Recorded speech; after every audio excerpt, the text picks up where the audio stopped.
Hey, what's up, beautiful people? Welcome back to Fitting Vlogs. This is Mr. Rose Maskota.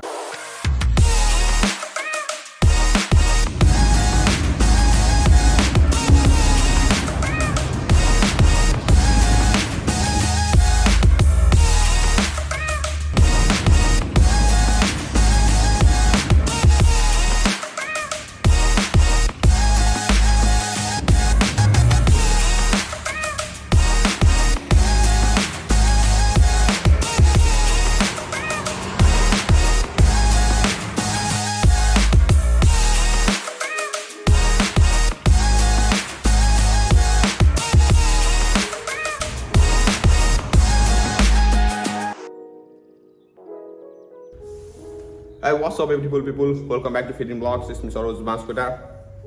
आज चाहिँ यो भिडियोमा हामी कुरा गर्नेछौँ इन्टरनेसनल स्टुडेन्टहरूले वा जो पनि क्यानाडा आउनुभएको छ होइन, उहाँहरूले जसमा आफ्नो आइटेस्ट गर्नु पर्यो भने चाहिँ कसरी गर्ने त।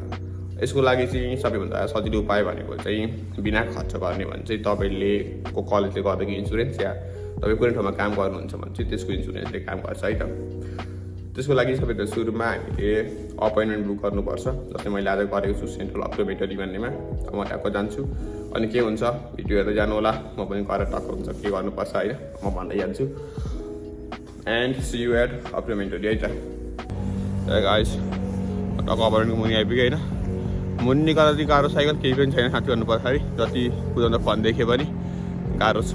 अब चाहिँ साइकल पनि रेडी भइसक्यो अनि it's time to move on.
Hello guys, म फाइनल्ली म पनि घर आइपुगेँ होइन।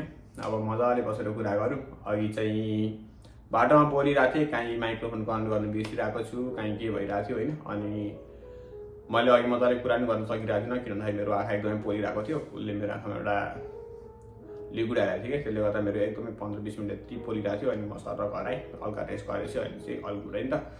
अब मैले अपोइन्टमेन्ट बुक गरिसकेपछि म त्यहाँ पुगेँ, त्यो हाम्रो आइटी गर्ने सेन्टरमा। त्यहाँ गएर मैले सबैले सुरु चाहिँ मैले भिडियो रिक्वेस्ट गरेको थिएँ, तपाईँलाई देखाउँ के कस्तो हुँदो रहेछ क्यामेरामा चेकअप भनेर। तर उसले चाहिँ मिल्दैन भने अनि मैले ठिकै छ भनेर अनि गोप्रो सटडाउन गरेँ। अनि जाने बित्तिकै म हाफ एन आवर लेट भएको थिएँ। जाने बित्तिकै सर उसले 3टा फेजमा चाहिँ मेरो आँखाको एक्जाम गरेँ होइन, फर्स्ट सेकेन्ड थर्ड गरेर। थर्डमा चाहिँ मलाई मेरो आँखाको के छ कस्तो छ मजाले त्यो हुन्छ नि, उनीहरूले क्याप्चर गरेको फोटोहरू रिपोर्टहरू देखाएँ, मजाले बुझाएँ मेरो आँखामा त्यति केही पनि प्रब्लम रहेनछ है त। तर मेरो आँखामा चाहिँ मैले भनेको थिएँ हल्का ड्राई हुन्छ भन्ने कारणले प्रिस्क्रिप्सनमा ड्राई लेखेको थिएँ होइन। ड्राइनेस लेख्यो भने चाहिँ इन्सुरेन्स क्लेम गर्न पाइन्छ कि, तपाईँको यसरी डक्टरले केही पनि लेखेर भने चाहिँ तपाईँले इन्सुरेन्स क्लेम गर्न पाउनुहुन्न। मेरो चाहिँ ड्राइनेसको बारेमा लेखेको थिएँ अनि मैले इन्सुरेन्स क्लेम गरेँ। अनि इन्सुरेन्स मैले स्ट्यान्ड कसरी पाएँ भन्दाखेरि चाहिँ जुन म ठाउँमा काम गर्छु त्यसले चाहिँ मेरो आइटिएसको एउटा आइटिएसको प्लस $400 चाहिँ चस्मा लिने हो भने चाहिँ यसले कभरअप गर्थ्यो होइन। तर मैले चस्मा लिएँ फेरि 950 समथिङको चस्मा पऱ्यो। यो चस्मा चाहिँ अब कसरी मैले कभरअप गराएँ भन्दाखेरि दुई ठाउँ काम गर्नुहुन्छ भने चाहिँ अब दुई ठाउँमै तपाईँको इन्सुरेन्स छ भने प्लस हाम्रो फ्यान्सर कलेजको जुन हाम्रो मोर केयर छ नि त्यसलाई युज गरेर त मैले युज गरेँ। अनि त्यो गर्दाखेरि पनि मैले $150 मैले एक्स्ट्रा तिरेँ चस्मामा है त। अरू चाहिँ इन्सुरेन्सले कभरअप गर्यो। अनि आइटिएसको चाहिँ यस्तो हुँदो रहेछ है, जस्तै जुनमा काम गर्ने ठाउँमा छ त्यसको इन्सुरेन्सले $150 को कभरअप गर्छ होइन। फ्यान्सर कलेजको जुन इन्सुरेन्स छ मोर केयर त्यसले गर्छ तपाईँको 120 हो। अनि तर मेरो आइटिएस सेन्टरको थियो $180 पर्थ्यो मेरो एउटा आइटिएस गरेको।